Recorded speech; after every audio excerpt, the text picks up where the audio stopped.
आज टाटानगर झोपडपट्टी आहे.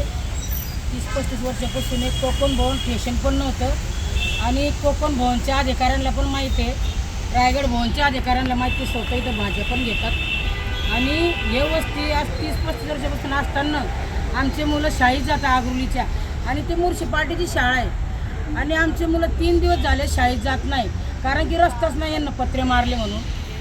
मला असं म्हणायचं आहे की हा रस्ता आम्ही कधीच बंद करू शकणार नाही. तो रस्ता तिकडचा आहे, गड्डे झाले मोठे मोठे, त्यांनी दगड रचले आणि एखादी मुलाच्या अंगावर पडला किंवा माणसाच्या बाईच्या अंगावर पडला, जाताच येत नाही त्या रस्त्याने. फक्त हा एकच रस्ता एवढा आहे की आम्हाला जायला पुरी वस्ती 400-450 घराची वस्ती आहे आणि आमच्या मुलांची शाळेचे त्या दिवशी 2 दप्तर पडले, बाई पडली आणि एमजेमध्ये 2 महिला आमच्या ॲडमिट पण आहे आणि यांना न विचारता पुसता तो आपण तुम्ही अनलिगल आहे बोलतात.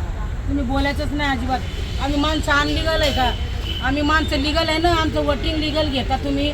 5 वर्षातून आमच्याकडे हात जोडत येता, टाटानगर पुढे ते विचारता आणि तुम्ही आम्हाला आश्वासन पण देता की तुम्हाला रस्ते करून देऊ, तुमचे सर्वे करून देऊ, तुम्हाला हे देऊ, तुम्हाला ते देऊ. आणि तुमचं इलेक्शन संपलं की तुम्ही डायरेक्ट बोलता की तुम्ही अनलिगल आहे, त्यांना तोडून करून जाऊ द्या, नंतर बघता येईल. आम्ही येऊ शकत नाही, सरकारी कामात अडथळा येत नाही. मग तुम्ही काय येतं आमच्याकडे? आम्ही वस्ती नाही बोलताना तुम्ही अनलिगल आहे, तुम्ही तुमचं काय अधिकार न्यायचा? आम्ही हा रस्ता जीव जरी गेला, आमचे मुलं शिक्षणातून वंचित झाले, 3 दिवस झाले, आम्ही हा रस्ता कधी बंद होऊ देणार ना. आमचा हा रस्ता आहे, आमच्या इथं रोजगार पण आहे. आज 50-40 हजाराचा माल शरडा आणि तेच रोजगार वस्तीमध्ये राहणार आहे.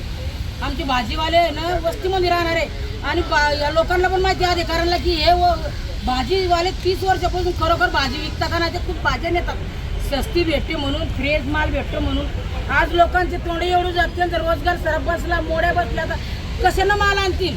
त्यांच्यावर आता 1 रुपया सुद्धा राहिला नाही. त्या सड्याची वस्तू पुरी फेकली बघा, तिथं भीक लागली बघा, गाडी भरता येते.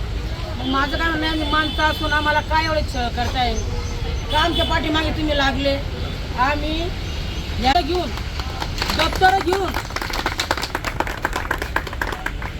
आज या ठिकाणी सुनंदाताई भाविष्कर यांनी या ठिकाणी काल सिडकोच्या अधिकाऱ्यांनी पत्रे ठोकल्यानंतर आता शाळा सुरुवात झालेली आहे आणि शाळा आगरोळीमध्ये महापालिकेची शाळा आहे, पीपल्स एज्युकेशन सोसायटीची सेक्टर 8मध्ये शाळा आहे.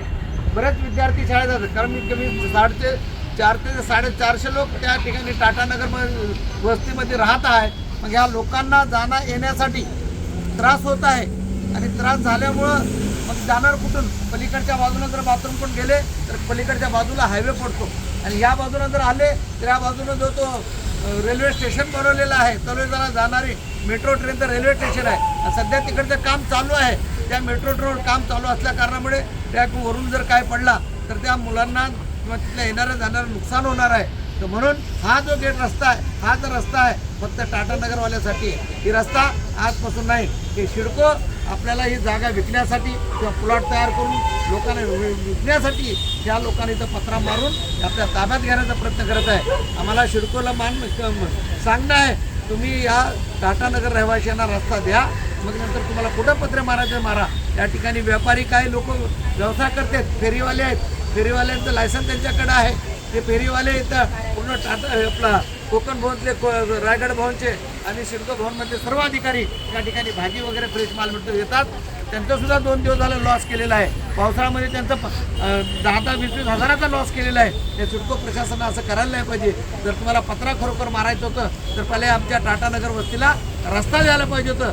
जर तुम्ही जर रस्ता नाही दिला, जर असे जर तुम्ही आडमुठपणाने भूमिका जर घेतली असती, आज बरं झालं की आमदार मंदाताई म्हात्रे यांना सांगितलं किंवा तुम्ही तुमच्या रस्त्यासाठी काढा, मी बघते काय होईल ती. थोडीशी त्यांना धीर आली, हिंमत आली, मग ते पत्रे काढलेले आहेत आणि ते जाण्या येण्यासाठी रस्ता केलेला आहे. तर या शासनाला माझी विनंती आहे की जोपर्यंत टाटानगरला तुम्ही रस्ता देत नाहीत तोपर्यंत अजिबात पत्रा मानू नये, ही तुम्हाला कळकळीची विनंती आहे. जर तुम्ही रस्ता मारण्याचा प्रयत्न केला तर आम्ही टाटानगरची वरती या रोडवर रस्त्याशिवाय राहणार नाही. एवढंच बोलताना मी इथं थांबतो. जय भीम, जय महाराष्ट्र. रक्त संघर्ष समितीचा